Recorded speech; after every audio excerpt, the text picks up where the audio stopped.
Et hier, par la grâce du Seigneur, nous avons été édifiés sur le thème de est-ce que la doctrine des apôtres reconnaît le combat spirituel? Ou, selon à la lumière des Écritures, il a été démontré par la puissance de notre Seigneur que la doctrine des apôtres ne reconnaît pas du tout le combat spirituel. Il est écrit de là. Aujourd'hui, nous allons aborder le thème de la domination pastorale. C'est un problème qui est tellement répandu dans nos églises et même dans nos assemblées d'Ineso. Alors, le frère Paul et le frère Joseph vont nous expliquer réellement ce que c'est que la domination pastorale selon les Écritures.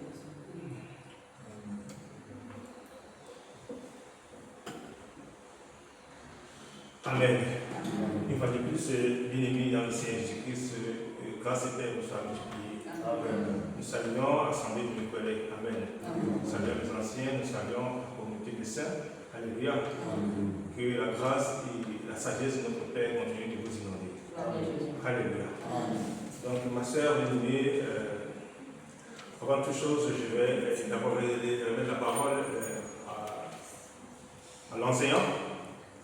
Amen. Parce que nous avons dans le corps du Christ les différents éléments avec lesquels le Seigneur se sert pour édifier son Église. Alléluia. Donc, je remets cette parole afin que lui puisse déjà nous donner quelques lignes de ce qu'on appelle la domination pastorale. Donc, frère Paul, je te passe le micro.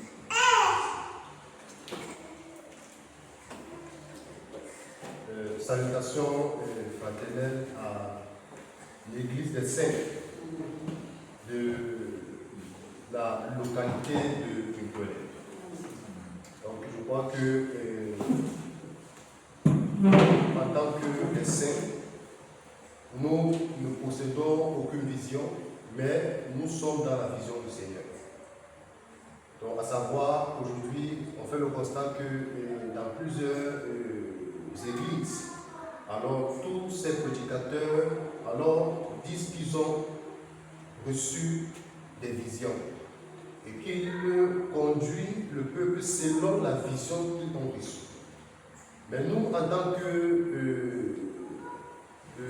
que l'Église bâtie par le Christ sur le modèle de la doctrine des apôtres, nous savons qu'il y a une seule vision, c'est la vision du Christ au travers de la véritable Église.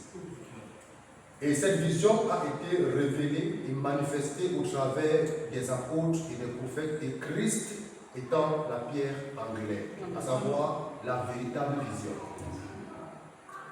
Donc, c'est pour dire que quand nous parlons ici de l'Assemblée locale de Quinquelin, alors c'est ainsi que nos aînés dans la foi, à savoir les apôtres, ont fonctionné à leur époque.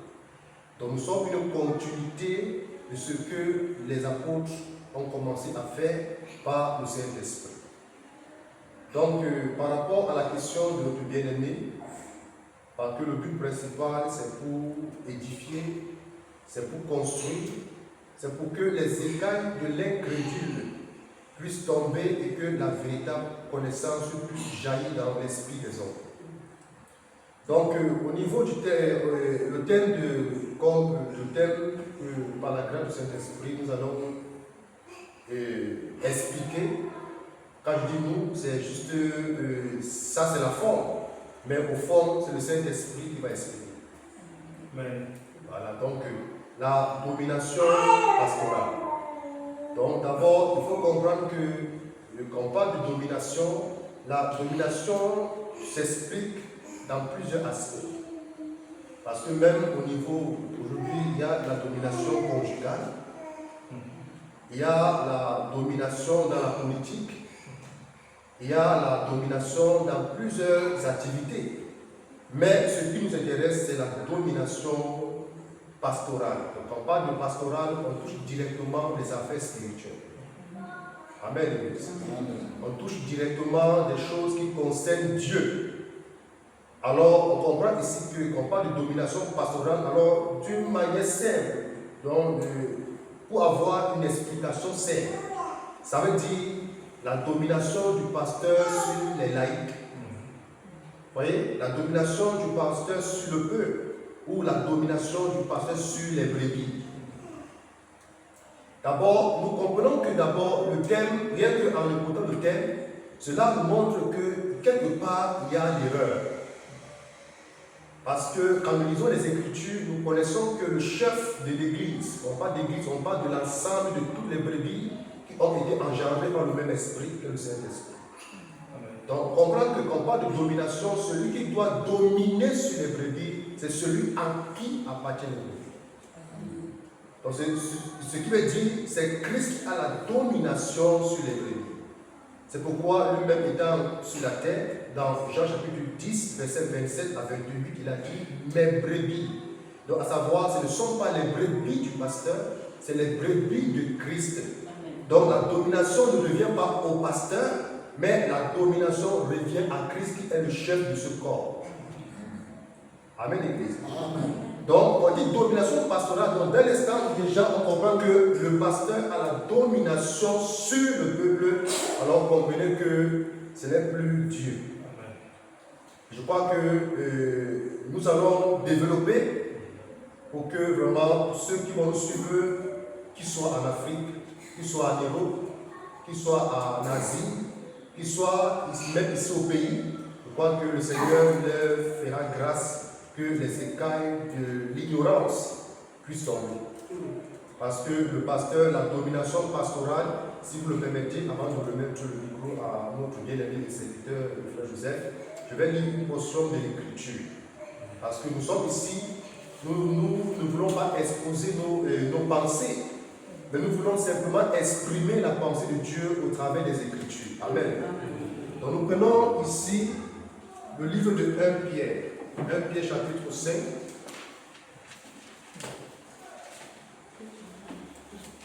Donc si un ancien est...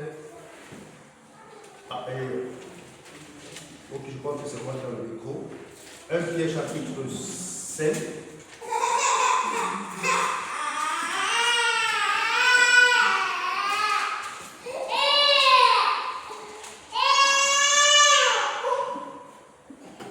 Nous sommes dans 1 Pierre chapitre 5 à partir du verset 1er. Donc je vais lire la parole du Seigneur dans le précieux nom de Jésus-Christ. Il est écrit, voici donc les recommandations que j'adresse à ceux qui sont des anciens. Amen. Voyez, ils ne sont pas des anciens, il faut comprendre que les dons ministériels, je ne parle pas ici des dons du Saint-Esprit, car il y a une différence entre les dons ministériels et les dons du Saint-Esprit. Les dons ministériels, c'est ceux qui ont la responsabilité de pouvoir ensemencer le peuple. Les dons ministériels, c'est ceux qui ont la responsabilité de pouvoir conduire le peuple. On les appelle, selon le langage biblique, les Éphésiens 4:11. Alors on cite apôtres, docteurs, prophètes, pasteurs et évangélistes.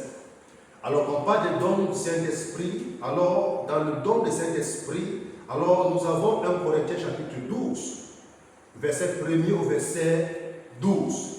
On a Romains chapitre 12, verset 2 au verset 10, qui nous révèle les dons du Saint-Esprit dans le corps. Amen. Donc, quand l'apôtre Pierre parle des anciens, alors il parle ici ceux qui avaient la responsabilité de pouvoir conduire l'église ou l'assemblée locale. Amen. Il dit, voici donc les recommandations. De prime abord, ce n'est pas l'apôtre Pierre qui donne la recommandation aux anciens. L'apôtre Pierre est un carnet de transmission. Gloire à Jésus. Amen. Donc, ce qui veut dire que c'est le Christ en tant que le patron, en tant que le chef, en tant que celui qui est à la tête du corps, qui donne des recommandations en utilisant Pierre comme enveloppe, comme tabernacle. Gloire à Jésus. Amen.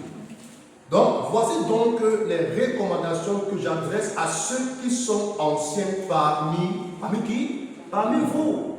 On a des anciens au milieu du peuple. Amen. Parmi vous, moi qui suis aussi ancien comme eux. L'apôtre Pierre était apôtre. Un apôtre est aussi un ancien selon les Écritures. Gloire à Jésus. Moi qui suis aussi ancien comme eux, témoins des souffrances de Christ et participants de la gloire qui doit être révélée. Prenez soin du troupeau de Dieu qui est son propre, prenez soin du troupeau de Dieu qui est sous votre garde. Prenez quoi? Soin. Dans le mot soin, il n'est pas question de dominer. Nous sommes d'accord, l'église? Alors, l'infirmière qui prend soin du malade, elle n'a pas la domination sur le malade. Le contraire, l'infirmière, dans son esprit, elle aspire au bien-être du malade. Comprenez peu? Donc, en réalité, les anciens, les dirigeants sont des médecins pour le peuple et non des dominateurs. Ce sont des médecins, ce sont des ressources. Non? Ils sont comme des consolateurs pour le peuple. Amen. Ils sont comme des consolateurs, ils sont un repère de soulagement, un repère de paix, un repère de conseil, dans le but que la brebis qui était malade puisse avoir assez de force pour continuer dans la course. Gloire à Jésus. Voilà, je serai vraiment très bref. Il dit, en veillant sur lui, donc lui ici est mis pour le troupeau. En veillant sur lui, non pas contrainte, mais de bon gré. Selon Dieu et non selon la pensée des conducteurs. Gloire à Jésus. Donc il veille sur le troupeau, non selon la volonté du conducteur, non selon les intérêts du conducteur, non selon les projets du conducteur, non selon la vision du conducteur, mais selon Dieu.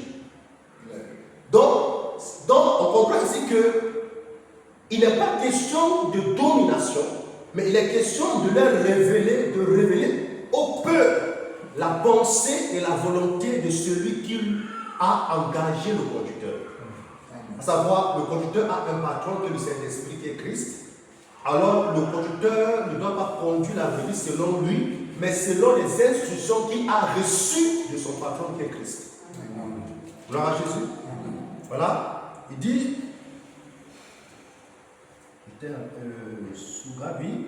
selon Dieu, faites le nom par recherche d'un gain. Ah, vous comprenez? Faites-le non par recherche d'un gain, mais avec quoi? Dévouement, non en dominant. On a alors, amen. On a une écriture où on ressent le mot domination. Alors, selon la sainte doctrine et le témoignage apostolique, on comprend que le mot domination ne doit pas exister entre le conducteur et le peuple. Amen. Gloire à Jésus. Amen. Parce que je l'ai dit au départ que l'apôtre Pierre ne parle pas de son propre chef, il parle sous l'inspiration du Saint-Esprit. Donc ce qui veut dire que c'est le Saint-Esprit qui a recommandé aux pasteurs, aux docteurs, aux apôtres, aux prophètes et aux évangélistes, même aux anciens. Amen.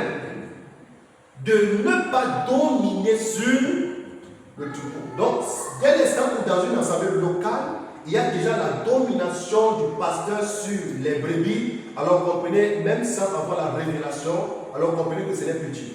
Amen. Parce que Dieu ne peut pas aller, mais Dieu ne peut pas contredire ce qu'il a dit.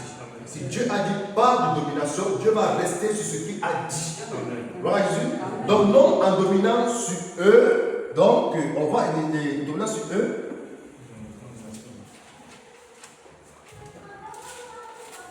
Dominant sur eux.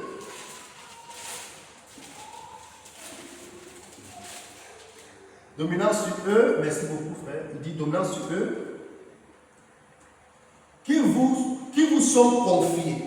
Donc on voit qu'il y a quelqu'un qui les a confiés la responsabilité de pouvoir conduire le troupeau. Amen. Mais vous avez fait le constat qu'aujourd'hui, l'autel a été renversé. Dans quel sens? C'est qu'aujourd'hui, les conducteurs ne conduisent plus le troupeau en rendant compte à celui qui les a envoyés. Mais ils conduisent le troupeau pour leurs propres intérêts. Parce que la domination, dans l'esprit de la domination se cachent deux esprits. Parce que notre frère va ajouter d'autres choses. Dans l'esprit de domination se cachent deux esprits, la cupidité, amen, Amen. et le contrôle. Amen. Amen. Dans la domination, on a deux esprits qui agissent dans le principe de la domination. Il y a la cupidité, je domine dans le but que, alors tu n'as plus ta raison. Amen. Donc tu commences à vivre au dépens de ma propre volonté. Amen. Donc, je pense que avant que nous allons finir l'émission, le partage, je crois que beaucoup de choses vont être révélées par la grâce du Saint-Esprit. Donc à cela, je mets d'abord pause pour que je donne aussi la parole au frère Joseph. Donc demeurez bénis dans le précieux nom de Jésus-Christ. Amen. Amen. Merci encore. C'est important de souligner certains éléments parce que aujourd'hui, l'Église du Seigneur n'est plus ce que l'Écriture nous présente. Amen. Mais aujourd'hui, elle est assiégée par des dévoreurs. Amen. Amen. Et dans l'expression domination, il y a assujetti avec une mauvaise manière. C'est-à-dire assujetti avec la manière de Satan. Parce qu'avec la manière de Christ, on ne vient pas assujetti, mais on vient persuader. Yes. Dans la persuasion, les disciples ont la liberté, libre arbitre, de décider de vous écouter ou de décider de ne jamais vous écouter. Ils ont la liberté d'examiner. Amen. C'est que vous enseignez d'examiner votre propre vie. Vous voyez un peu ça. Mais la domination aujourd'hui, comme dit le frère, les apôtres du Saint-Esprit n'ont pas instruit l'Église, les anciens de l'Église, de pouvoir dominer sur les saints. Alléluia. Et vous devez savoir que dans l'Église du 1er siècle, l'assemblée locale n'est pas dirigée seulement par un pasteur. Amen. Alléluia.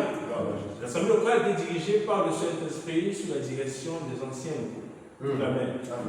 Et le Seigneur a voulu que les choses puissent s'exercer de cette manière, afin que, comme l'Écriture le déclare, que les membres aient soin les uns les autres. Alléluia. Amen. Mais si vous entrez dans l'Écriture, vous allez vous rendre compte qu'à partir même du 1er siècle de l'histoire de l'Église, le Saint-Esprit, dans le livre de Apocalypse 2, Amen, le Saint-Esprit commencera par dénoncer la doctrine des Nicolaïtes. Alléluia. Le Saint-Esprit commencera par dénoncer la doctrine des Nicolaïtes. Et souvenez-vous de l'épître de l'apôtre Jean, 3 Jean 1, où il sera en train de dénoncer le mauvais comportement d'un certain Diotrephe, Amen, qui à cette époque-là était déjà habité de l'esprit de la prééminence. Alléluia. Comme le frère l'a dit, dans la domination, il annonce seulement le contrôle, il y a aussi la cupidité, mais en vérité, il y a la prison. Amen. Vous comprenez un peu? Parce que la domination a un but, c'est de faire prisonnier les disciples de Christ. Amen. Un pasteur qui vous fait comprendre qu'il est votre médiateur entre Dieu et lui est un sorcier qu'il faut dénoncer et fuir. Alléluia. Est-ce que vous comprenez? Amen. Alléluia. Amen. Un pasteur qui vous fait comprendre que sans lui, vous ne pouvez pas marcher dans le chemin de la foi, parce qu'il est une personne, il est quelqu'un de, permettez-moi, d'absolu. Amen. Furieux. Amen. Est-ce que vous comprenez? Dans le corps de Christ aujourd'hui, le véritable pasteur, c'est Jésus. Amen. Amen. Et nous devons suivre Jésus. Et nous suivons Jésus, bien que Jésus peut utiliser les différents dons dont le frère a donné ici, dans le but de édifier l'Église. Mais vous, qui êtes les brebis du Seigneur comme nous, Amen, vous avez et nous avons pour devoir d'examiner la vie de celui qui nous enseigne, d'examiner les Écritures pour voir si en réalité celui qui nous enseigne marche sur le fondement de la sainte doctrine. Amen. Amen. Et aussi sachez que vous ne dépendez pas du pasteur. Parce que la domination pastorale, c'est quoi? C'est dépendre du pasteur principal. Amen. Soit du porteur de vision. Amen. Soit du pasteur fondateur. Comme aujourd'hui nous le retrouvons dans plusieurs courants, soi-disant chrétiens. Alléluia. Est-ce que vous comprenez le peuple de Dieu? C'est très important de le comprendre. Alléluia. C'est très important. Vous allez voir qu'au premier siècle de l'histoire de l'Église, dans les assemblées locales, il y avait des anciens. Amen. Et s'il y avait un problème dont il fallait peut-être débattre, amen, dont il fallait peut-être trouver une solution, les frères pouvaient se rassembler ensemble. Amen. Y compris l'Église pour voir comment le gérer. Alléluia. La domination, c'est de quoi comment? Le fait qu'on vous récite la parole. Le fait qu'on vous retire votre liberté. C'est ça. Le fait que vous n'avez plus la capacité, amen, par vous-même d'examiner ce qui est correct. Le fait qu'on exclut Jésus et on met un homme au centre de votre relation, de votre vie de foi. C'est-à-dire l'homme devient central à la place de celui qui est censé être central. Amen. En ce moment-là, bien mes frères et sœurs, sachez que vous êtes sur la domination pastorale. Amen. Alléluia. Sachez que vous êtes déjà sur la domination pastorale. Parce que la domination pastorale, comme l'a dit le Seigneur, je hais les œuvres des Nicolaïtes. Amen. Dans les œuvres dans l'expression Nicolaïque, nous avons Nicolaos. Amen. Dans Nicolaos, nous avons Nico, amen, qui veut dire dominateur. Nous avons Laos qui veut dire peuple. Amen. Donc le nicolaïsme, c'est une science qui assujettit le peuple, qui tend à assujettir le peuple de Dieu. Amen. Vous voyez, ce sont des gens qui sont entrés avec un autre esprit. Amen. Ils ne sont pas entrés avec le Saint-Esprit. Et pour cela, je vais vous le dire ce soir, amen, pour vous étudier dans le livre de Actes des Apôtres. C'est important. C'est pourquoi aujourd'hui, il y a des dérives dans l'Église. Il y a des dérives parce que je sais que bientôt, quand nous allons passer à l'étape du témoignage, il y a tellement de dérives. Le pasteur contrôle tout. On ne se marie pas dans une assemblée sans le pasteur. Vous voulez même aller aux toilettes, vous demandez la permission du pasteur. Alléluia. Le pasteur contrôle tout. Il contrôle même votre intimité dans votre chambre, vous et vos épouses. Le pasteur est devenu la pierre angulaire. Alléluia. Dis à ta soeur abomination. C'est une égalité. Amen, peuple de Dieu. C'est de l'abomination. Et c'est ça qu'on appelle la domination pastorale. Ne laissez plus jamais un homme vous faire croire qu'il est l'absolu pour votre salut. Amen. Notre médiateur, vous et moi, c'est Jésus-Christ. Amen. Jésus-Christ, c'est la tête de l'Église. Amen. Nous sommes le corps. Quels que soient les dons que nous exerçons, nous ne sommes pas meilleurs que vous. Amen. Nous sommes aussi appelés troupeaux du Seigneur.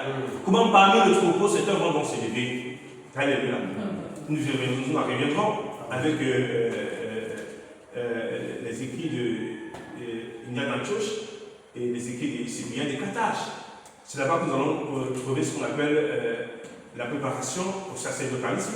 Amen. L'évêque unique, la couverture spirituelle. Est-ce que certains aujourd'hui continuent de l'utiliser, amen, au détriment de la vérité qui est censée libérer, amen, affranchir et non emprisonner? C'est qu'aujourd'hui le pasteur peut faire ce qu'il veut et personne ne peut le gagner. Parce que ces pasteurs sont devenus des rois. Amen. On les déroule le tapis rouge dans les assemblées, n'est-ce pas? Amen. Même dans vos maisons, ils ont une place tellement importante, c'est-à-dire que dans vos maisons, ils vous dominent. Amen. Il y a des sièges même sur vous, donc vous ne pouvez plus vous asseoir parce que c'est la siège du pasteur. Amen. C'est la vérité que je suis en train de dire. Amen. Imagine que tu es dans ta maison, mais tu n'as plus le pouvoir de diriger ta maison parce que le pasteur est là. C'est le pasteur qui choisit la chambre où il va dormir.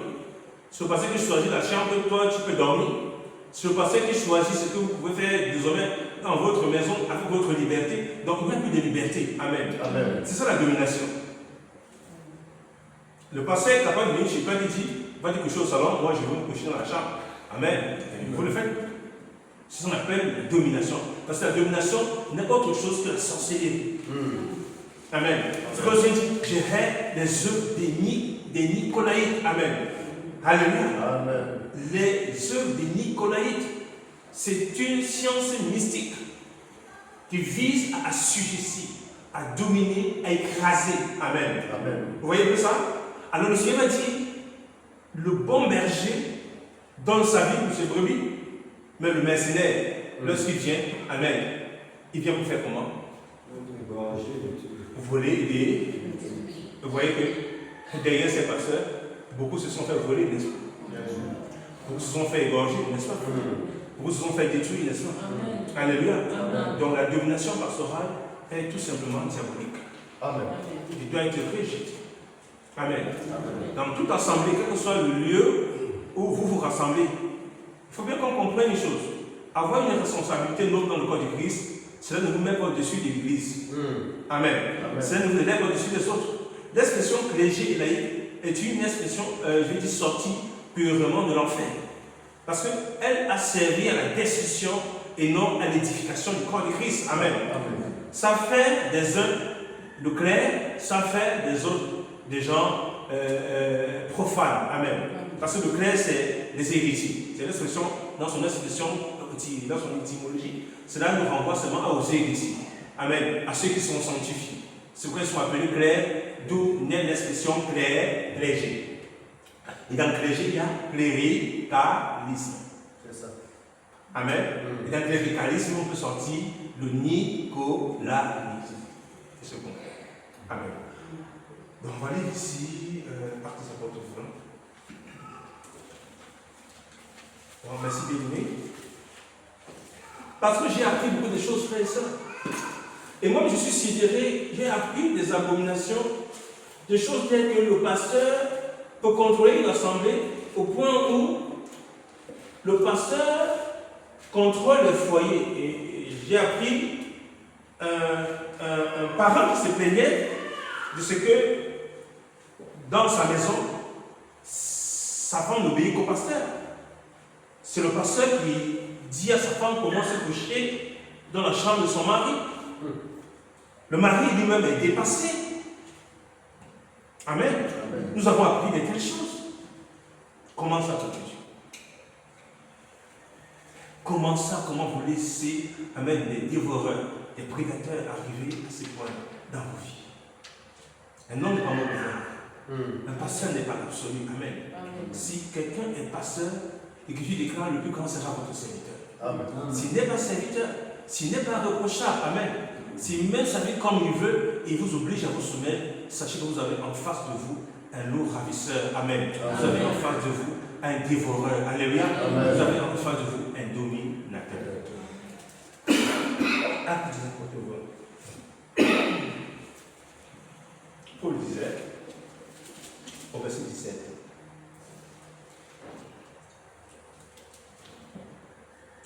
Et je vais prendre la page du verset 27. Il dit, et maintenant, voici que je sais que vous ne verrez plus mon visage, vous tous au milieu desquels j'ai passé en péchant le royaume de Dieu. C'est pourquoi je vous prends aujourd'hui en témoin que je suis net du sang de tous. Car je vous ai annoncé le conseil de Dieu sans en rien cacher. Prenez garde donc à vous-même et aux troupeaux sur lesquels le Saint-Esprit vous a établi évêque. L'expression évêque est dérivée du grec épikospo. Amen. Ceux qui ont la responsabilité de veiller. Écoutez bien. Amen. Il dit, prenez garde de vous-même.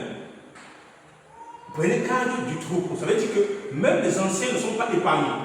Parce qu'à quelque part, je vous dis aujourd'hui que celui qui veille dans la solution de le Saint-Esprit. Amen. C'est pourquoi, lorsque vous vous rendez compte qu'un homme n'est pas en train de marcher comme le Seigneur le veut, et qu'il se prétend appeler pasteur, et que vous pouvez vous rendre compte de toutes les méchancetés, les abominations dont il ne cesse de pratiquer, vous avez la liberté de lui dire, avec tout le respect, que nous ne sommes pas là pour vous suivre. Amen. Amen. Nous sommes les brebis de Jésus-Christ et le Seigneur nous a donné le modèle des anciens que nous pouvons imiter, suivre des anciens qui sont reconnus selon l'ordre établi par le Saint-Esprit. Amen. Est-ce que vous comprenez? Tout ancien qui s'élève au-dessus du peuple, au-dessus de la vérité, est un loup réel qu'il faut dénoncer. Amen. Alléluia. Qu'il ne faut plus jamais écouter. Il vient dire, vous-même et à tout le troupeau sur lequel le Seigneur a établi l'évêque, pour perdre l'église de Dieu qui s'est acquise par son propre sang. Car je sais qu'après mon départ, il s'introduira parmi vous des loups très dangereux, qui n'épargneront pas notre troupeau. Amen. Et qui s'élèvera du milieu de vous des hommes qui enseigneront des doctrines corrompues. Est-ce que vous comprenez? Donc vous allez comprendre qu'à partir du 1er siècle, alléluia, la manifestation de cette domination était déjà quelque part là. Amen. Elle se sentait. Et les apôtres de Jésus-Christ l'ont combattu jusqu'à la fin. Et le conseil donné aux anciens, le conseil donné à l'église, alléluia, c'est de veiller d'abord. Vous veillez sur vous. Vous veillez même sur l'ancien qui vous enseigne. Et même l'ancien qui doit enseigner doit veiller sur lui-même. Alléluia. Parce que le Saint-Esprit doit veiller sur nous tous. Est-ce que vous comprenez? Alléluia. Amen. Parce que le but de l'ennemi, c'est de ravir le troupeau. C'est pourquoi le dominateur, amen, fera tout pour ne pas vous perdre. Parce qu'en vérité, il n'est pas là pour votre bien-être spirituel. Il n'est pas là pour votre épanouissement. Mais il est là parce que vous lui servez d'habitude. Amen. Et par ricochet, il est prêt à tout pour vous garder dans les liens de la mort. Alléluia. C'est ça qu'on appelle la domination pastorale. Alléluia. C'est ça qu'on appelle la domination pastorale. Donc je le résume un peu en laissant le micro à notre modératrice. Amen. Pour que le Saint-Esprit puisse encore nous conduire dans toute la vérité par rapport à ce thème. Alléluia. Toute assemblée qui a à la tête un pasteur, est une assemblée qui a besoin de la délivrance. Alléluia. Toute assemblée où l'homme devient Dieu est une assemblée qui a besoin de la délivrance. Alléluia. Dans le corps de Christ, aucun don n'est au-dessus des autres dons. Dans le corps du Christ, vous êtes le peuple de Dieu et dans la liberté que procure les Saintes Écritures, amen, vous n'êtes pas la proie de quelqu'un. Amen. Alors si le pasteur ne marche pas correctement, n'ayez pas la peur de lui dire, mon frère, ta manière de marcher n'est pas correcte. Vous êtes libre d'éprouver les enseignements. Vous êtes libre aussi de vous laisser enseigner par le Saint-Esprit directement. Amen. Parce que l'homme peut se tromper, mais le Saint-Esprit ne pourra jamais se tromper. Amen. Ne laissez plus, alléluia, Satan vous égarer, vous contrôler et vous assujettir. J'ai appris encore ceci. Alléluia. Dans une assemblée locale, on ne fait rien sans consulter le pasteur. Le pasteur a tout orienté sur lui. Au point où, même quand vous avez des maux de tête, il faut que ce soit le pasteur qui prie. Si votre enfant est malade, vous ne pouvez pas prier sans toutefois passer par le pasteur. Et bien que le pasteur apprend que vous avez prié pour votre enfant et que l'enfant a guéri, le pasteur vient d'être content, se fâche encore de vous. Amen. Ça, c'est de la domination pastorale. Nous ne sommes pas dans le corps de Christ pour vous empêcher d'être utilisé par le Seigneur. Amen. Nous sommes ici pour vous équiper afin que vous puissiez marcher, amen, comme le Seigneur le veut. Amen. Nous sommes là pour le perfectionnement des saints en vue de l'œuvre du ministère pour laquelle le Seigneur vous a appelé. Est-ce que vous comprenez ça? Alléluia. Donc, je laisse la parole à la sœur Audrey. Merci encore pour cette première partie de partage. Amen. Je crois que nous sommes ensemble et la sœur, nous laissons la parole. Amen. Comme il est enrichissant et bénissant pour les frères de se retrouver ensemble dans le même esprit. Nous allons passer à la partie des témoignages. Si quelqu'un a souvent un témoignage qui va dans le cadre de la domination pastorale qui est plus édifiant. Amen. Amen. Que le nom de notre merveilleux et glorieux Seigneur soit béni éternellement. Amen. Comme nous sommes en train de parler de la domination pastorale, nous avons toujours été autrefois victimes de cette domination-là. On était dans une assemblée où tu ne peux rien faire sans que le pasteur ne soit absent. Et il avait laissé comme signe que même si vous avez n'importe quelle situation, à minuit, peu importe l'heure, appelez-nous. En bref, il était dans l'assemblée, seul qui pouvait avoir les dons. C'est-à-dire, pour que toi, une femme, tu te maries, peut-être qu'il y a un frère, vous désirez vous mettre ensemble, il faudrait que le pasteur donne d'abord son accord. En bref, même, selon ce qu'il disait depuis qu'il avait cru, il n'avait jamais cautionné un mariage.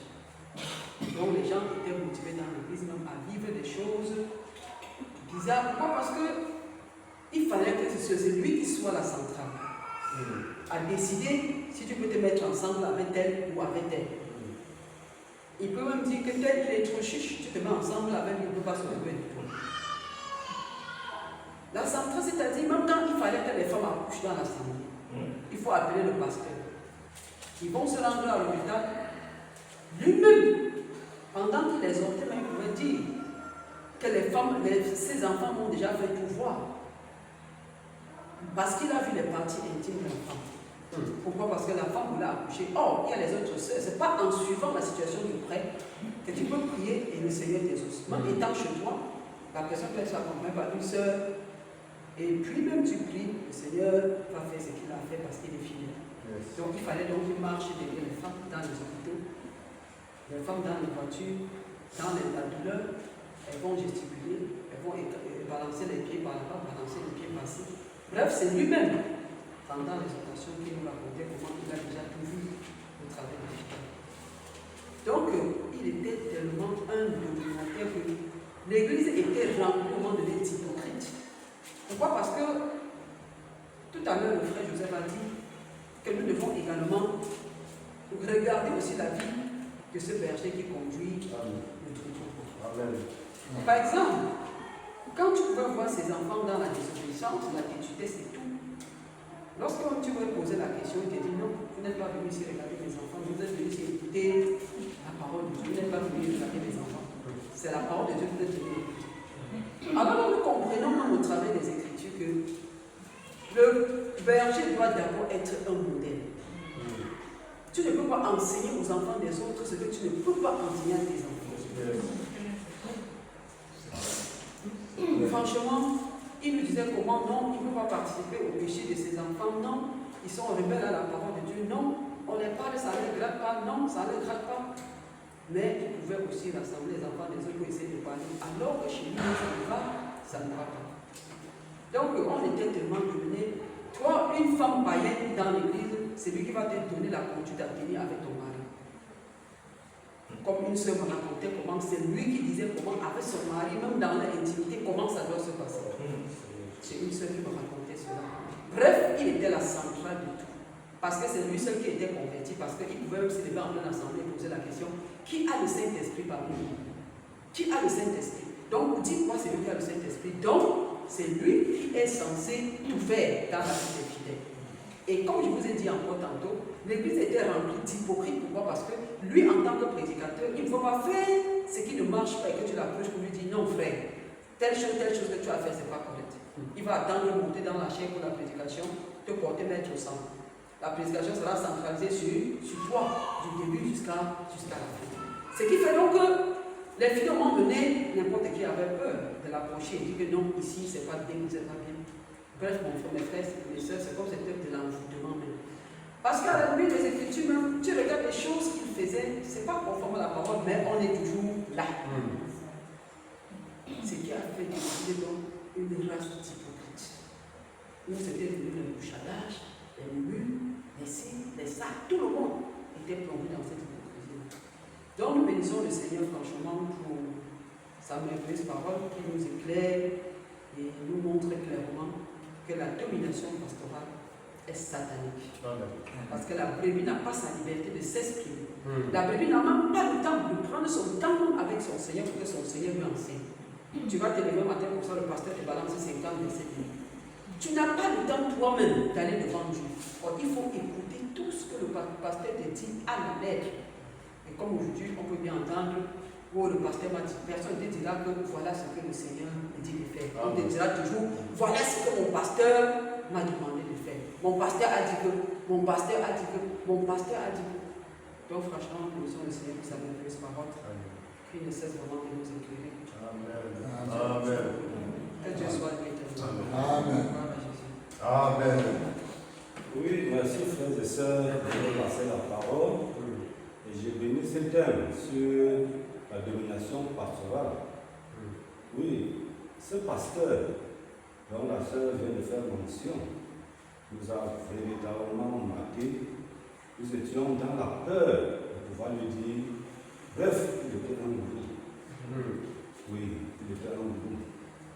Tu ne peux pas lui présenter une situation, il va te demander, ce n'est pas ton travail, laisse Dieu opérer dans l'homme de Dieu que je suis. Tu n'as rien à dire. Et nous étions là, tout mortifiés, et on l'écoutait toujours. Vraiment, c'était de l'envoûtement. Et venant sur l'envoûtement, nous avons une maman dans l'église. Il a fait de cette maman quelque chose, l'a entièrement dépouillé de ses biens. Nous voyons ça, mais on était dépassés, on ne pouvait pas lui dire que vraiment, papa, ce que tu es en train de faire là, ne va pas bien. Parce que dès que tu commences, il va t'intimider avec les versets de Dieu. Il a dépossédé cette maman de sa boutique. Il a dépossédé cette maman de tous ses biens. Elle avait 3 maisons, elle a vendu. Mais ce monsieur a mis tout cet argent dans son compte. Et m'a voulu investir dans sa propre concession avec l'argent de cette maman. Cette maman avait une voiture, c'est lui jusqu'à présent qui est dans cette voiture. Cet esprit de domination, franchement, c'est une cupidité. Oui, cette maman avait l'intention d'envoyer son neveu au Canada après avoir vendu la dernière maison. Il a dit que non, c'est mieux encore de lui acheter un benzine pour qu'il se débrouille ici. Parce que tout l'argent est déjà dans son compte. Il ne sait pas si vous voyez. Or, quand nous parlons des Écritures, nous voyons dans 1 Timothée 3 que le pasteur, l'ancien, doit être désintéressé. Amen. Oui, il doit être désintéressé. Or, comme on vient de dire encore la sœur dans le témoignage, tous ces enfants, aucun d'enfants ne présente un caractère d'un enfant qui a pour papa un pasteur. Comment tu peux être un homme de Dieu? Il n'y a rien de bon dans ta maison. Tes enfants n'ont pas un bon témoignage de toi. L'entourage n'a pas un bon témoignage de toi. Dans le même passage que je le dis dans 1 Timothée 3, on doit avoir le bon témoignage du pasteur. Mais si aucun voisin n'a le bon témoignage du pasteur, je ne sais pas. Donc ça, c'est une domination. C'est ce que nous avons appelé l'esprit de cupidité. C'est-à-dire déposséder tous ces croyants. Et vous pensez à un moment donné que ce sont ces brebis, pas les brebis du Seigneur, comme nous l'avons dit tout à l'heure. Franchement, il faut dénoncer ce genre de travers. Parce que ce n'est pas pour Dieu qu'il travaille en ce moment, mais pour ses propres intérêts. C'est la ruse qu'il utilise. Je peux monter de l'envoûtement parce que je ne comprends pas comment il a pu tourner cette maman en dérision jusqu'à ce degré. L'a dépossédé de tous ses biens. Vraiment, chers frères et sœurs, je bénis le Seigneur pour ce thème. Oui, et je vais passer la parole à quelqu'un d'autre qui pour le compte témoignage.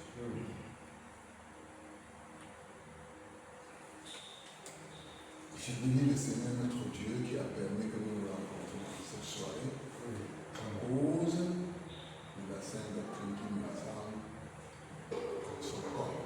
Parce qu'en réalité, là où nous étions avant, on croyait être le corps de Christ. Ce n'était pas ça. Nous avons passé des moments difficiles, comme chacun peut le dire.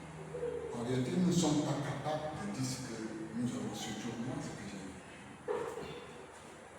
Étant quelqu'un de marié, avec la femme, les enfants, étant grand-père des enfants, je me suis trouvé dans cette assemblée de ce pasteur. Parce que si c'était en réalité l'assemblée de Jésus-Christ, nous ne pourrons pas le mettre par témoignage, je devrais être en train de nous épanouir dans la parole de Dieu. Amen. Étant des modèles pour que ceux qui nous voient comprennent en réalité qu'il y a encore des gens qui craignent Jésus. Ayant passé 7 ans, dans un endroit pareil, disant que j'ai écouté la parole de Dieu, mais j'étais incapable de prier vraiment. J'étais incapable de me tourner après un de mes enfants. Je bénis Dieu de ce qu'aujourd'hui, je suis ici à ma droite avec ma fille, qui a été vraiment surpris par Satan à l'âge de 14 ans. Elle a fait la parole de Dieu aujourd'hui. Je crois que Dieu est bien dans son travail. Je crois que c'est là où nous sommes aujourd'hui, je me réjouis de ce que je peux parler, est-ce qu'on entend nous avoir passé 7 ans devant un pasteur comme moi-même, que Dieu me pardonne si je sais le témoigner, que j'avais dit à ce pasteur, il y a en pleine assemblée, que si il meurt et pas en enfer, j'irai en enfer. S'il meurt dans le ciel, j'irai en enfer. Ceci étant, pauvre de moi, Seigneur du monde, je croyais que lui, il serait en vérité Jésus-Christ. Parce que quand tu mets ta confiance en quelqu'un envoyé par Dieu, Dieu compatit. Dieu te démontre qu'en réalité, c'est lui qui t'a envoyé. Bon, mais si tu mets ton cœur à quelqu'un qui ne sert pas Dieu, tu auras des conséquences. Qui entraînent dans le temps de Satan, non dans le temps de Dieu. Parce qu'il y a Dieu et Satan. Si tu ne sers pas Dieu, tu as servi Satan. Ceci étant, en réalité, je ne suis pas en train de parler en termes de jalousie ou de revanche ou quoi que ce soit. Je dis une vérité sincère. Comment est-ce que je peux passer cette année, voire plus, à côté d'un serviteur de Dieu, et que je vienne à l'assemblée seul, sans enfant, sans aucun enfant, ayant des garçons, ayant des petits-fils, séparés d'eux. Et tenez bien, ma nourriture devait être une nourriture que ce sont les sœurs, les grands frères en Christ qui vont me donner. Et c'est même aller jusqu'à un niveau où dans l'église, j'étais celui-là qui était droité. Pour la nourriture, parce qu'en réalité, j'étais le plus démuni. Il m'appelait pour les rêves. J'avais dit, ah non, il est déjà vieux pour les rêves. J'étais vieux, mais je me pose la question, j'étais donc vieux. Pourquoi est-ce qu'on me gardait donc il y avait pouvoir de cacher au fond? C'est sincère. Bien. Moi, j'ai dit, en réalité, je ne sais pas ce que je dis. Juste à ce que l'on vendredi soir, lors de la veille, parce que là, la veille s'est passée chaque vendredi soir, quand on commençait de 23h à 5h, 4h, voire 6h du matin. Bon. Le dernier vendredi que Dieu a permis que je puisse comprendre qu'il y avait quelque chose en moi qui n'était pas juste. C'est quand lui-même le pasteur a dit, vous là, celui qui est souvent ici là, quel qu'en soit les nombres d'années ou le nombre de mois, quel qu'en soit ce qu'il fait, si lui, il n'a jamais apporté un membre de famille ici là, ou s'il n'a jamais apporté un seul an ici de famille, il n'a jamais été avec nous. Qu'il sache, même s'il a fait 100 ans, il ne connaît pas Dieu. Si moi, directement en enfer. Ceci, quand j'étais directement, et j'étais le seul qui venait sans femme, sans enfant, sans rien. Étant le plus vieux membre de l'Assemblée, vieux jamais. Ça m'a donné juste de réfléchir, j'ai déchiré dans mon cahier de notes un papier où moi j'ai posé la question, selon ce que toi, mon frère, tu viens de dire, moi j'ai senti que j'ai été touché. Des gens comme moi, que faisons-nous alors? Quelqu'un comme mon frère alors moi ici, dans cette assemblée. Jusqu'aujourd'hui, cette question ne m'a jamais été répondue. J'ai écrit, j'ai passé à un frère qui était assis de mon côté. Il a donné le deuxième. Le deuxième, il a fini. Il a donné au pasteur. Le pasteur a fini de lui. Il a ouvert ses archives. Il a mis la jusqu'aujourd'hui. C'est le Seigneur Jésus-Christ qui connaît entre lui et moi pourquoi est-ce qu'aujourd'hui ça n'a pas été. Alors, à partir de là, moi j'ai donc dit en vérité, puisque moi j'étais blessé, j'ai senti que c'était la vérité que je venais seul. Qu'est-ce qu'il fallait faire? Il fallait que je rentre chez moi. Et puis, je pose la question à Dieu dans ma tête, que vais-je faire? Or, entre-temps, il y avait des bien-aimés que Dieu avait pu donner la possibilité qu'eux ils se tentent les premiers de cet endroit. Donc, moi, j'ai dit non, il faut que je suive. C'est fait, j'ai vu leur manière de vivre, j'ai vu la manière dont on partait. Parce que lorsque nous étions ensemble, ils avaient une attitude qui m'intéressait. Moi, les exemples, comment je dois faire pour m'en parce que dans notre secteur, là, il n'était pas permis que toi, tu puisses voir un frère comme ça, puis aller après, avant de passer chez lui, tu sais, c'est comme quelqu'un qui, surtout, que toi, tu vas peut-être parler de pasteur pour quelque chose, c'est pas moi. Sinon, beaucoup de gens de cette assemblée venaient chez ces frères, là, je trouve, là, on s'est rassemblé. Moi, j'ai été le tout dernier. Et c'est cette manière dont on a dit ce qui se passe entre lui et le pasteur. C'est elle, quand je lui sors 1 000 francs. Donc, moi aussi, là-bas, à m'épauler à l'assemblée. Et c'est là où j'arrive, je rencontre pour la première fois le frère Paul et le frère Joseph. C'est là où Dieu ouvre mes yeux et je rends grâce à Dieu.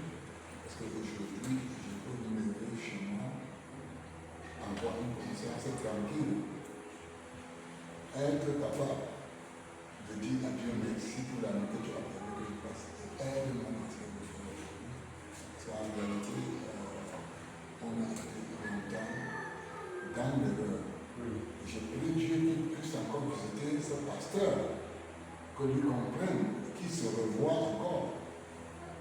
Puisque lui, il lit la Bible, il a écrit des versets, il a fait beaucoup de choses, mais est-ce qu'en réalité, ça en conformité avec ce que Dieu enseigne, il va nous préparer. Parce que le dernier jour qu'on s'est rencontré chez les frères à Nicolas, dans l'assemblée de Nicolas, c'est là où Dieu a permis que je puisse en vérité accepter devant Dieu ce baptême qu'aujourd'hui je me sens tellement libre parce que je sais que je dis à Dieu, je quitte ce que je faisais pour m'approcher de toi et que je ne pas sincèrement. Je n'ai plus cependant, moi, mon corps est très très dégagé aussi parce que là-bas, je marchais, je découvrais tout le monde se moquait de moi, une nouvelle même m'était parvenue quelque part, de dire fuis-toi, c'est mieux que tu aies été chercher parce que ne crois pas que si tu meurs aujourd'hui, c'est le pasteur qui va t'enterrer, c'est sorti de là, pour ma tête. C'est comme on m'avait dit, bon, je dis bon, maintenant quand je marche, je regarde ma tête. Je sais que Dieu est venu me laisser chaque jour que je partirai.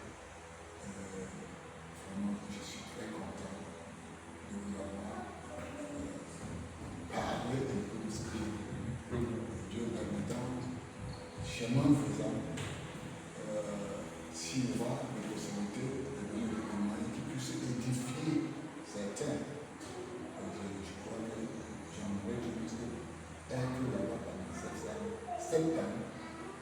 J'ai vraiment appris beaucoup de choses. Et je crois que je pourrais faire des pas avec eux. Donc, je venais le Seigneur qui a permis que ce pasteur parle ici. Et que ce pasteur, à notre groupe, qui comprenne quand on demande de venir dans ce concert, on ne doit pas se servir. On doit laisser Dieu permettre de vivre parce que nous croyons que Dieu pourra nous préserver et pas nous autres. Soyez bénis et que le Seigneur nous puisse vraiment m'aider pour la prochaine fois. Amen. Amen. Amen. Si moi-même il faut ajouter au témoignage, je dirais que nous avons également été victimes de cette parole qu'il avait bien l'habitude de nous dire, c'est moi qui suis venu poser le fondement. Il nous le disait sans cesse, que c'est lui qui est venu poser le fondement. Que ce soit dans tes activités, que ce soit même dans ta propre liberté. C'est-à-dire, c'est lui qui était, il voulait tellement être au centre de tout. Même ce que tu veux donner à quelqu'un, s'il entend, c'est lui, il va toujours dire, donner son avis. Et il veut que cet avis-là soit appliqué. Lorsque tu désobéis jusqu'à ce qu'il entend que tu as désobéi, ça devient un problème. Et tu passes à la prédication directement. Il te porte toute la prédication, c'est toi. Et il va prêcher en te regardant, en te lançant les coups d'œil pour voir si tu apprends, pour voir si tu captes que c'est à toi qui est en train de parler. Donc, il nous a fait comprendre que c'est lui qui est venu nous mettre sur le fondement. Tes activités, il te dit que c'est comme ça parce que c'est lui qui est venu mettre le fondement. Toujours pour que nous ayons ce sentiment de reconnaissance envers lui. Afin que nous puissions toujours lui, je ne sais pas, lui faire des honneurs, lui donner de l'importance. C'était à un point où, lorsque par la grâce du Seigneur, nous nous sommes séparés de lui, il est revenu demander les excuses en disant que si nous nous sommes séparés de lui, c'est parce qu'il n'a pas gardé les garde-fous. Voilà, c'est parce qu'il n'a pas mis les garde-fous. Donc, à un niveau dans sa tête, il était allé jusqu'à dire que pour que l'église soit délivrée, il faut qu'il touche, il faut qu'il monte à un niveau jusqu'à toucher le câble. Dans une vision, il a vu que pour que l'église soit délivrée, c'est lui qui doit monter jusqu'à un niveau et toucher un câble avant que l'église soit délivrée. Donc dans sa tête, il a cet esprit suprême que s'il est à la tête d'une église, tout doit se passer comme il veut. Il va prêcher jusqu'à dire, oh non, si j'étais là-bas, telle chose n'allait pas se passer. Donc, c'est un Dieu. C'est un Dieu. C'est un Dieu parce que c'était terrible. Nous revenons vraiment de loin. Et nous ne devons jamais cesser de bénir le Seigneur parce que nous nous posons toujours la question de savoir réellement où est-ce que nous étions. Parce que c'était de la domination. Il y aura un problème au nord, il va tellement prier, il va tellement, et à la fin il va dire, si j'étais là-bas, ça n'allait jamais arriver. S'il prie jusqu'à ce qu'une soeur est guérie, il va dire que non, c'est parce que j'ai prié que la soeur a été guérie. C'est-à-dire, il aura des phrases comme, c'est parce que j'ai prié, c'est parce que j'ai beaucoup prié que rien ne vous est arrivé. Pour toujours vous faire comprendre que s'il ne prie pas, quelque chose va vous arriver. Là, ça crée déjà un sentiment de toujours aller vers le pasteur. C'est ça, ça crée un sentiment de dépendance. Tu auras toujours de petits problèmes, tu vas juste penser au pasteur. C'est le pasteur qui a mis le fondement, c'est lui qui doit mettre les garde-fous, c'est lui. Donc, mon frère, juste pour clore la session de témoignage, nous revenons vraiment du loin et nous sommes sans cesse le Seigneur pour la délivrance. Amen. Merci vraiment. J'aimerais poser une question à l'église. Lorsqu'il y avait des cas d'accouchement, qui se proposait? C'est le pasteur qui se proposait de venir? Je ne sais pas, qu'est-ce qui s'est passé? Le pasteur faisait comment? Déjà, quand tu es enceinte, il te suit en prière, si tu dis. Et il te dit que dès que les contractions démarrent, appelle-moi. C'est ça. Donc, c'est comme ça donc tu vas la conduire. Il va se mettre pour t'accompagner. Il va t'accompagner je ne sais pas si c'était dans la salle d'accouchement, mais ce que je sais, c'est qu'il nous a dit dans l'Assemblée que les femmes ici ont déjà fait que je me voyais de toutes les couleurs. Pourquoi? Parce que dans les conventions, les femmes, il a dû voir la nudité et les parties intimes de la femme. Donc, bref, c'est lui qui te suit et c'est lui qui te dit que dès que les contractions demandent, appelle-moi. Puisqu'il n'y a personne dans l'église, aucune seule, ni personne ne connaît le livre, ne connaît même pas d'ailleurs le livre, ou n'arrive même pas d'ailleurs le Saint-Esprit pour accompagner une seule. Et donc, automatiquement, c'est lui seul, parce que quand le Saint-Esprit qui est digne d'accompagner le Seigneur.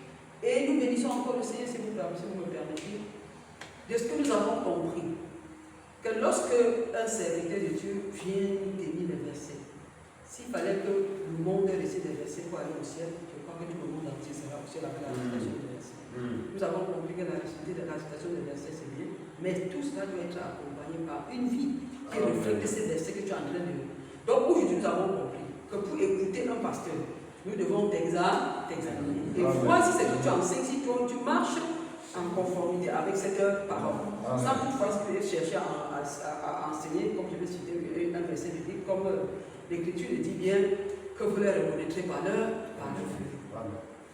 Alors, on était tellement fermés qu'on regardait tous les fruits, mais on était bornés à écouter plutôt les versets, alors que même le prédicateur n'a pas une vie. Selon cette parole que donc lui est en train de nous enseigner. Que Dieu soit béni vraiment pour l'éclairage. Amen. J'ai posé la question de savoir comment je suis dépassé de savoir. Parce que je me dis quand même que j'ai des sœurs dans une assemblée pour m'accompagner. Une sœur, lorsque peut-être elle est dans les congrégations, vous êtes capable de aussi de prier. Amen. Je ne sais pas, parce que j'ai appris beaucoup de choses. On ne pouvait rien faire sans nom du tout. En fait, comment ça? C'est-à-dire. C'est justement pour créer, comme j'ai dit, cet esprit de dépendance. C'est-à-dire être absolument au centre. C'est pour ça que dans toutes les situations, il dit appelez-moi, appelez-moi, appelez-moi. C'est lui qui est le Donc, c'est-à-dire, même quand tu veux donner un don à un frère dans l'église, tu ne passes pas le pasteur. Et que si le pasteur n'approuve pas, parfois, il va même jusqu'à dire la quantité, le montant. toi, tu as donné. Que toi, tu dois donner. Pourtant, on sait bien que Dieu dit que la libéralité, c'est toi et ton créateur qui doit le savoir. Tu lui donnes comme tu veux, selon Dieu, on vous dans ton cœur. Parce que dans son observation, c'est qu'il y a tout le monde n'est pas converti à l'église. Du coup, il y a d'autres qui sont là pour les assistances, d'autres sont là pour la fermeture, d'autres sont là pour les intérêts. Mais attendez, son problème c'est quoi? Parce que, en fait, si tout le monde va convertir à l'église, on est dans un homme qui, en vérité. Bon, maintenant, le domaine de libéralité, c'est-à-dire de faire le bien. Est-ce qu'on va faire le bien seulement les convertis ou bien on fait les autres choses et tout le monde des inconvertis? Bon, en quoi ça regarde le pasteur?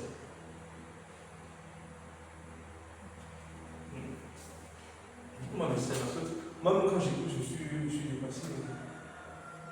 Parce que j'ai appris des nouvelles comme quoi le pasteur même avait de l'autorité dans le foyer. J'ai même appris des nouvelles comme quoi il avait le pouvoir de dire laisse ta femme et laisse tes enfants.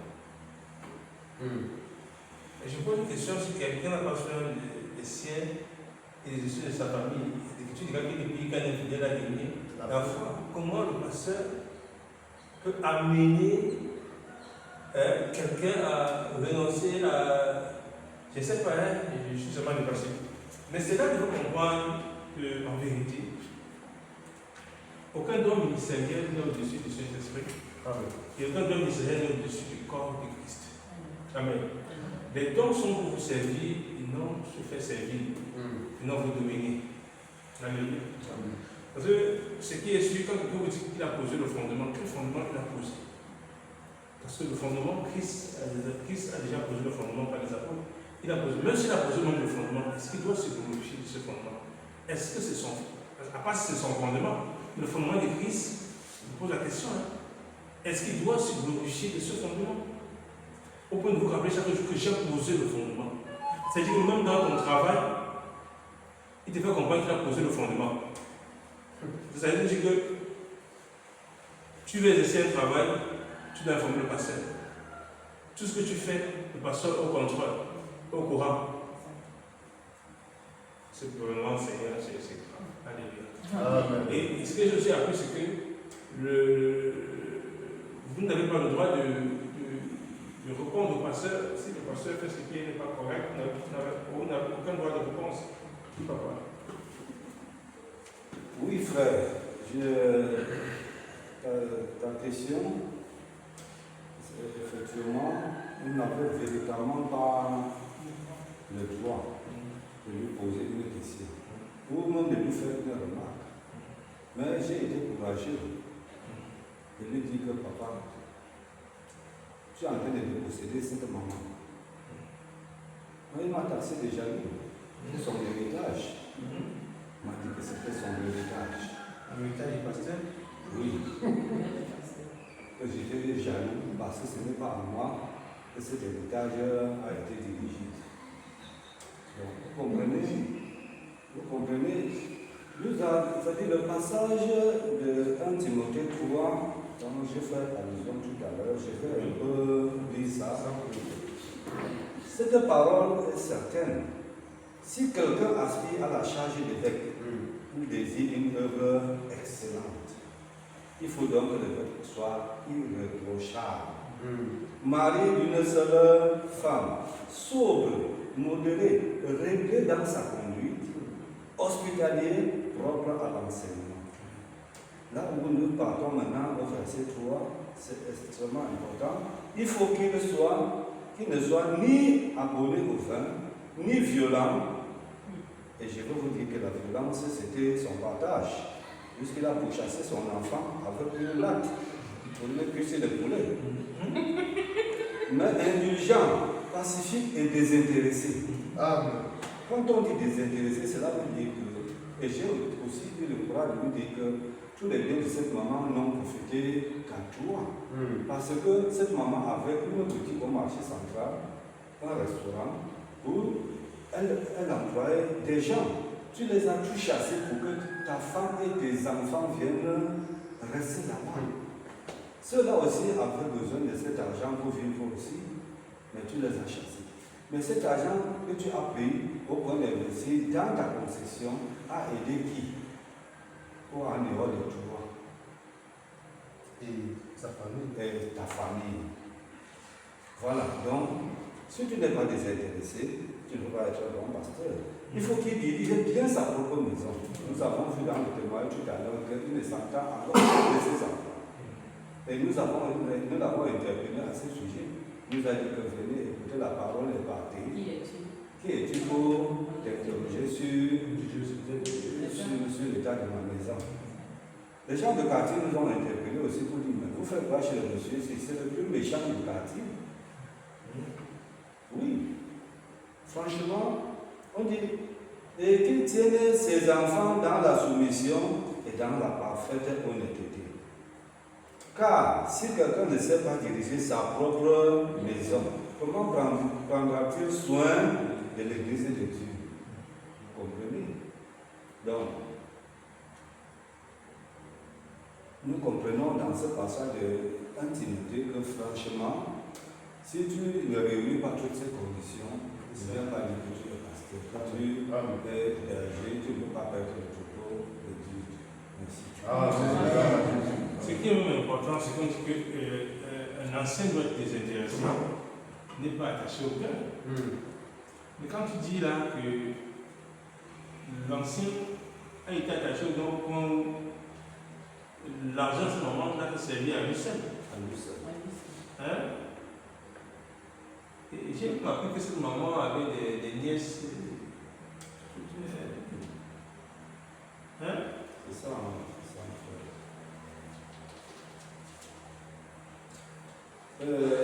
l'autre témoignage concernant toujours cette maman,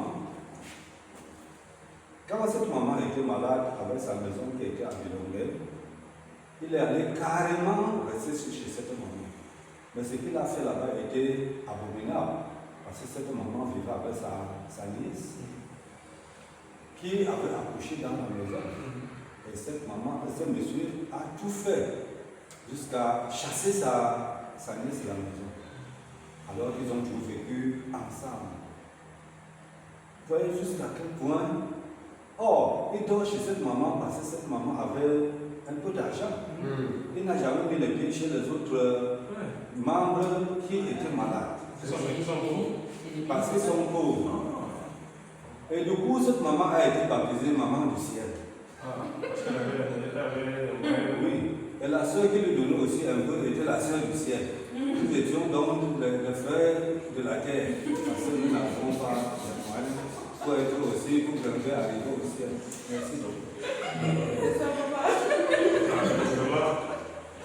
Bien-aimé, ça fait rire, mais en vérité, je pense que le thème de ce jour, je pense que d'autres assemblées aussi vivent la même réalité. Parce que le message, c'est de le passer à d'autres frères et sœurs, quelque part, qui sont sous le même joug. Parce que c'est ce que nous remarquons aujourd'hui. Les serviteurs ne sont plus au service du Seigneur. Ils sont à leur propre service. Et d'où naît ce qu'on appelle la domination. D'où naît ce qu'on appelle le contrôle. Amen. Donc, en vérité, quand un membre s'élève au-dessus des autres membres, ça veut dire ce que vous avez vu. Ça veut dire que dans cette assemblée, si je rentre de moi, ça veut dire que personne ne pouvait le raisonner. Hein? Tu vas te donner 15 versets qui vont te dissuader.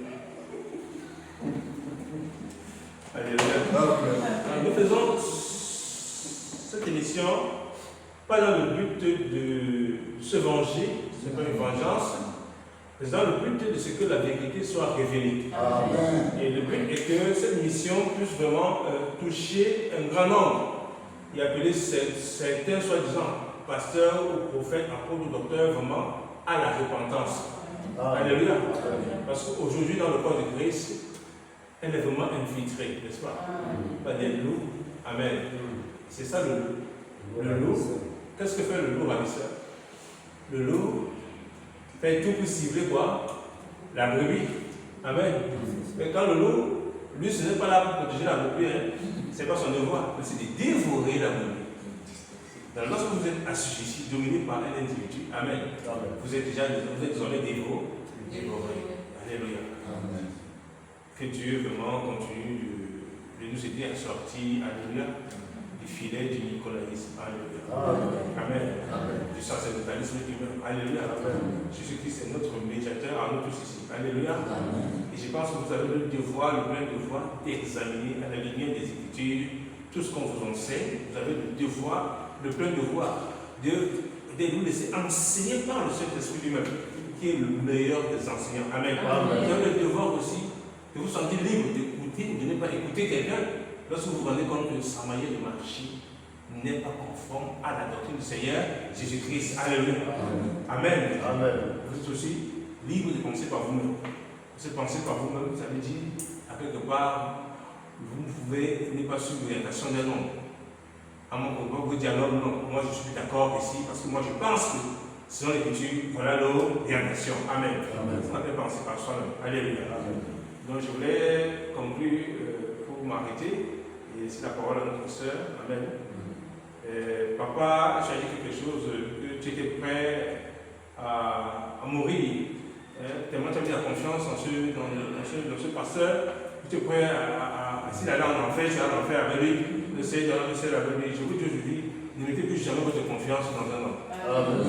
Amen. Si elle dit, maudit soit l'homme qui met sa confiance en l'homme. Non, même moi, le frère qui suis ici, qui n'est le frère pour qui est là, Amen. Ne mettez pas votre confiance en un homme. Est-ce que vous comprenez? Que toute votre confiance réside dans le nom du Seigneur Jésus-Christ. Dans la personne de Jésus-Christ. Alléluia. Car tout homme est menteur, Dieu seul est vrai. Amen. Tout homme comment? Menteur, Dieu seul est vrai. Elle dit ça à l'esprit. Alléluia. Tout homme menteur. Donc, ne faites plus ce genre d'erreur. Alléluia. Que le Seigneur vraiment continue de nous illuminer. Amen. De garder son épouse. Amen. De me bénir. Amen. Nous allons recevoir cette émission en ayant une pensée et une prière. Tous ceux-là qui, comme nous étions embrigadés par le passé, par un bourreau, nous devons également prier pour ces gens-là afin que vraiment Dieu puisse les accorder la même grâce qu'à nous. Parce que si à ce niveau-ci, si à ce degré ça se passait dans une assemblée locale, comment imaginons ce qui se passe dans les églises où ils sont au nombre de 100, de 1000. Imaginons vraiment ce qui se passe dans ces églises. Donc nous n'allons pas manquer vraiment de les recommander au Seigneur afin que la même grâce qui nous a été faite puisse être également faite. Donc, frères et sœurs, comme l'a suggéré notre jeune sœur et modératrice, Amen. Je pense que nous allons remettre au Seigneur ceux et celles qui ont besoin de la même grâce. Amen. Afin que le Seigneur puisse intervenir puissamment. Amen. On va dire que nous allons te laisser le choix de recommander. Oui, cher frère, merci pour la parole. Papa, nous te disons merci. Merci infiniment pour tout ce que tu as accompli dans notre vie. Nous, cette assemblée de nous connaît que tu es content. Et tu as bien voulu nous séparer de ce pasteur prédateur. C'est comme ça que je l'appelle.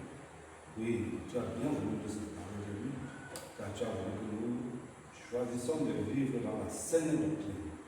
Oui, celle qui est inspirée sur le fondement des apôtres. Et nous ne devons jamais nous écarter de Seigneur Papa. Continuer à nous bénir. Et bénir aussi ces frères qui sont restés avec ces pasteurs. Oui, que ta grâce aussi les inonde. Et qu'ils connaissent aussi le chemin de la vérité, le chemin de la liberté. Parce qu'aujourd'hui, nous sommes devenus esclaves de quelqu'un. Nous sommes plus actifs. Nous te disons infiniment merci. Et c'est dans le nom de ton Fils Jésus-Christ que nous te disons infiniment merci. Et pour la gloire de Dieu. Merci. Amen. Amen.